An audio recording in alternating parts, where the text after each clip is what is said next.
Vikings are now 2-0 this preseason as they beat the Cleveland Browns on the road. Final score 27-12. This video is brought to you by BetUS Sportsbook and Casino. The official score says 27-12. The actual score should be 29-5 if not for terrible officiating. I counted 3 egregious calls by the referees in this game, 2 of which directly impacted the score of the overall game. There was the defensive pass interference called on Bobby McCain, the Browns' first drive. This is led by Dorian Thompson-Robinson, and this was on third down.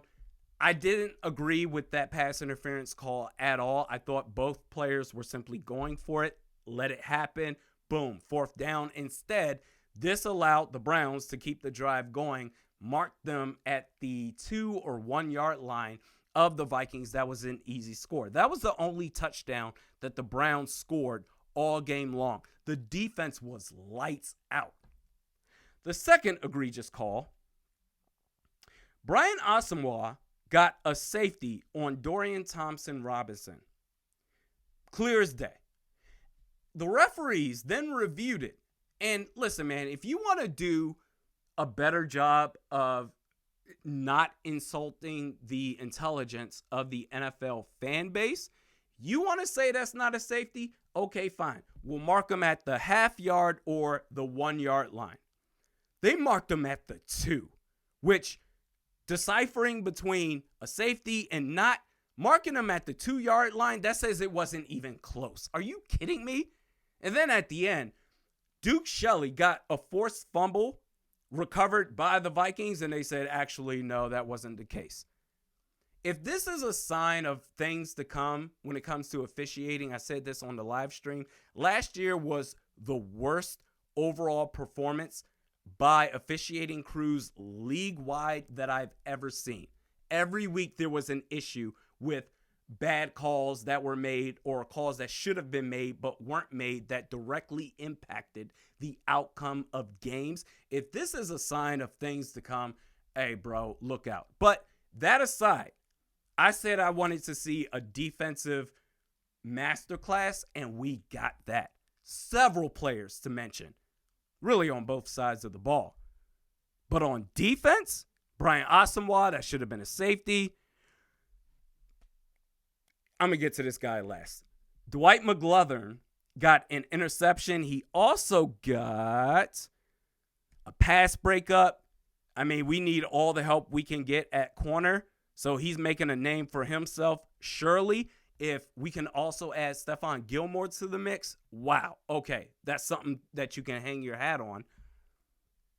Taki Taimani, interior defensive lineman, number 94. I feel like he was all over the place. You saw his name so many times, or his number so many times, making plays against the run. And speaking about against the run, defensively, the Vikings only allowed, and I understand you're going up against the second, third team offense here, but still, you can't control who you're playing up against. That's just what's in front of you. Do the best you can. The Vikings allowed today just 2.4 yards per carry. Excellent. Great job. And then you get to this guy, which Lewis Cine. Lewis Cine had the game of his life. Bro, the interception he did get, he's going to get counted for that, which really, it got popped up in the air and it just fell into his lap. But still, you look at his overall stats in this one, 11 tackles, 1 sack, a tackle for loss, pass breakup, 2 quarterback hits, and an interception. Is that enough to get him to make the 53-man roster? I seriously doubt it. It was one wow moment for him going into his third year, the first wow game we've had for him this entire time. I seriously doubt it, but if he makes the team, okay, fine. You are so deep at so many different positions that I feel like you may overload somewhere, say edge rusher, wide receiver, and make the sacrifice if you do want to consider that by letting a guy like Lewis Seen go. But he had himself a hell of a performance today. Bo Richter, before the Dwight McGlothern interception, Bo Richter had a sack, so we got a sighting from him. And then you go to the offense. I mean, the way they ran the football today, that's going to be a big thing for this offense this year that they need to improve on. That's going to help out Sam Darnold. The Vikings rushing attack, okay, it got diluted once you brought in Matt Corral and maybe even Jaron Hall to a degree, which I think he's going to make the roster. I'll talk about that in just a second. But, man, at one point, the rushing attack was like 6 yards a carry as a team in the first half anyway. But overall, they averaged 4.2 yards per carry. Kene Nwangu and Myles Gaskin, they were fantastic today. Absolutely. Can Kene make an argument? Is there a battle, like a real battle, between Nwangu and Gaskin for RB3? Maybe. Tristan Jackson, this man had 3 catches for 39 yards and a touchdown. I don't think there's any question about it now. He's your wide receiver 4. In fact, after he made that touchdown, I said, all right, bro, we're done. There's nothing else to learn about this guy. We just don't need him to get hurt at all. He did well. Jalen Naylor had a catch for 31 yards.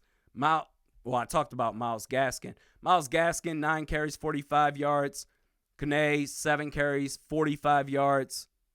I mean, you look at the quarterbacks, Nick Mullins.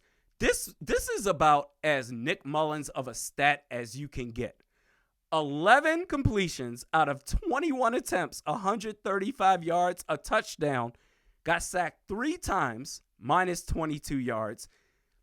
Got away with at least 2 turnovers that didn't come to fruition, so he got really lucky. Jaron Hall, I guess there was a battle between him and Matt Corral, who just signed up for the Vikings, yesterday? Jaron Hall, 4 completions out of 5 attempts, 87 yards and 2 touchdowns. I mean, come on, bro. Matt Corral, they just made him the handoff king, and the one pass attempt he was going to maybe try to get off, he got sacked for 9 yards. And, I mean, hell, even going to special teams. Talked about Duke Shelley, the forced fumble that didn't happen. Will Reichert, 2 for 2 on field goal attempts, 3 for 3 on extra point attempts. Everything's looking up. Vikings. Hey, man, we got to pick up the pieces somehow, right? As far as J.J. McCarthy, he's out for the year.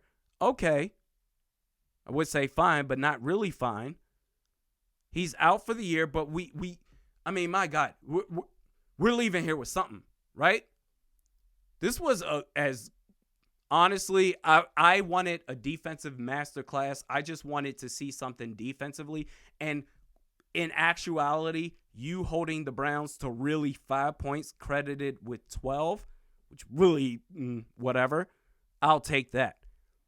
I bet the under 36.5 total points between these two teams. And if the officiating was legit, it would have been 29-5 for 34 total points, and I would have hit the under. But I'm 1-1 so far on my bets.